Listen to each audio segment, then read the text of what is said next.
જૂનાગઢથી સમાચાર જૂનાગઢ શહેર ભાજપમાં આંતરિક વિવાદ યુવા મોરચાના પૂર્વ ઉપપ્રમુખ તેજસ જોશીનો વિડિયો વાયરલ થયો છે તેજસ જોશીએ શહેર ભાજપ પ્રમુખ પર આરોપો લગાવ્યા છે એક જ પરિવારમાં બે હોદ્દા અપાયા હોવાનો આરોપ શહેર ભાજપ પ્રમુખ ગૌરવ રૂપારેલિયા સામે આરોપ લગાવ્યા આડતિયા પરિવારમાં બે લોકોને હોદ્દા આપ્યાનો આરોપ લાગ્યો છે પાર્ટીનું અહિત કરનારા નેતાઓથી સાવધાન સત્તાના જોરે નિયમોનું સરેઆમ ઉલ્લંઘન થઈ રહ્યું હોવાનો આરોપ તેજસ જોશીએ લગાવ્યો કેમ છો મારું જૂનાગઢ તમને એ લોકોને એમ હશે ને કેટલા દીથી વિડીયો આવ્યો નથી તો આજે કંઈક નવો વિડીયો લઈ આવ્યો તમારા માટે અને એ આપણા મહાદેવના દર્શન કરીને કે બીજી તો કોઈ વાત ન આવે મારે એટલું કહેવું હતું આપણા શહેર પ્રમુખ ગૌરવ રૂપારેલિયાને તમે એમ કહેતા હતા ને એક ઘર એક જ હોદ્દો તો તમે આજે એક ઘરમાં બે હોદ્દા આપ્યા ગિરીશભાઈ આડતિયા અને ખ્યાતિબેન આડતિયા કેમ એ કોઈ તમારા સગા થાય છે તમે તો આની પહેલાંના વિડીયોમાં મને એવું કીધું હતું ને કે એક ઘર એક જ હોદ્દો હોય છે પબ્લિકની સામે પણ એવું કીધું હતું કે એક ઘર એક જ હોદ્દો હોવો જોઈએ કેમ આ તમારા સગા થતા હોવા જોઈએ મારે તો પ્રદેશને પણ એમ કહેવું છે હવે તો હદ કરો આમાં આપણું પાર્ટીનું અહિત થાય છે પાર્ટીનું સારું નથી થતું તમને એમ કે હોય કે ગૌરવભાઈ કોઈ એવું કરી દે આમાંથી પબ્લિક આપણને મત નહીં આપે આ બહુ ખરાબ થાય છે પાર્ટીનું અહિત થાય જે જોવો એ વિચારીને કરો આ યોગ્ય નથી પાર્ટીનું અહિત છે પ્રદેશવાળાઓ કેમ તમે લોકો સમજતા નથી તમને સારું લાગે છે તમારે તમને લોકોને સજેશન દઈને કામ કરાવવાનું એની જગ્યાએ આવું થાય છે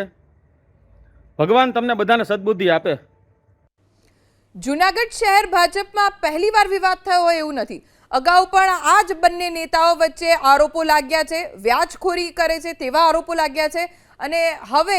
પક્ષમાં હોદ્દાને લઈને એકબીજા ઉપર આરોપ લાગ્યા છે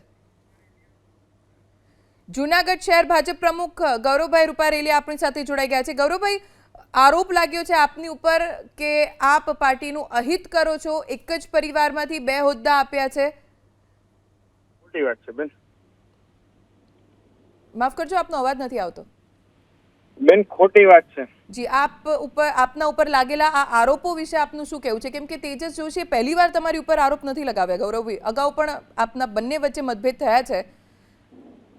આપને નથી લાગતું પાર્ટીને અસર થશે બેન પહેલી વાત કે આ આરોપ પણ ખોટો છે આજથી 2 વર્ષ પહેલા 2024 સંગઠન પર્વ હતું ત્યારે ખ્યાતિબેન આડતિયાને એના વોર્ડમાં મંત્રીની જવાબદારી પાર્ટીએ સોંપેલી હતી પરંતુ 2026માં એમના ઘરમાં એના પતિને જ્યારે પાર્ટીએ જવાબદારી સોંપેલી છે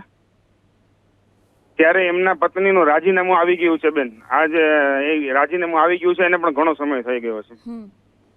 તો કેમ તેજસભાઈ તમારી ઉપર આવા આરોપ લગાવી અને રહ્યા છે રાજીનામાની નકલ જોતી હોય તો પણ મને વાયરલ કરવામાં કોઈ વાંધો નથી પણ ઘણો સમય થઈ ગયો છે બેન રાજીનામું આવ્યું છે ગૌરવભાઈ તો કેમ આરોપો લગાવે છે તેજસ જોશી આપના પર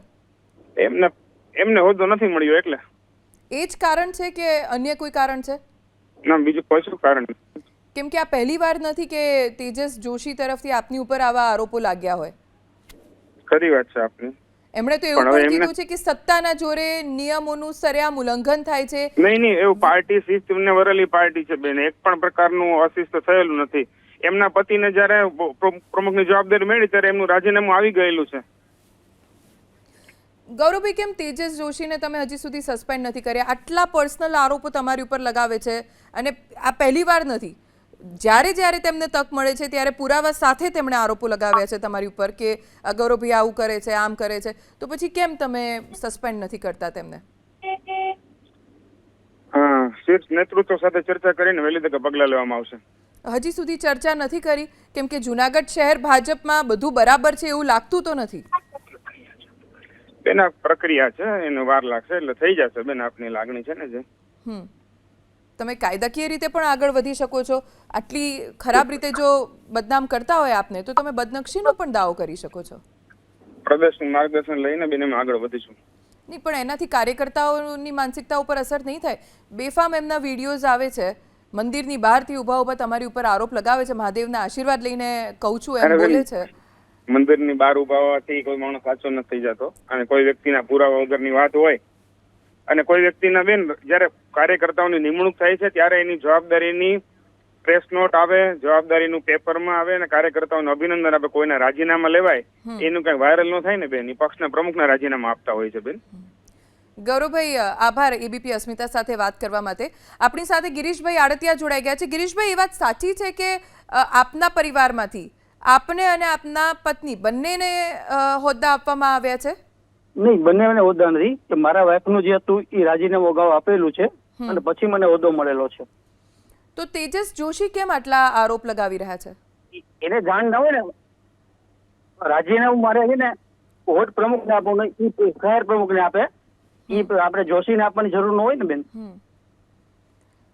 નહીં, પણ જો તો આપણે મોકલી આપીએ. આવો આરોપ લગાવીને આપના પરિવારના નામે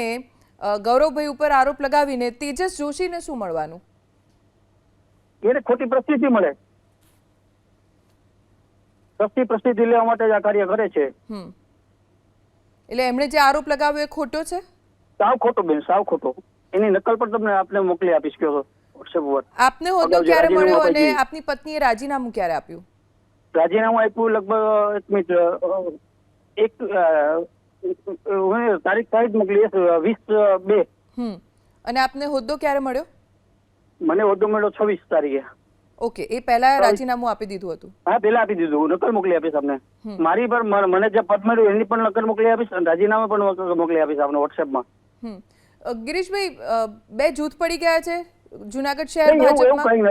એક તેજસ જોશીનું, એક ગૌરવભાઈનું. નહીં, એમાં જૂથવાદ કોઈ બેન છે જ નહીં. આ તો પાર્ટી છે, આ સિદ્ધાંતો ચાલતી પાર્ટી છે અને આમાં પણ યોગ્ય પગલા લેશે પ્રદેશ. ઓકે, આભાર એબીપી અસ્મિતા સાથે વાત કરવા માટે ગિરીશભાઈ.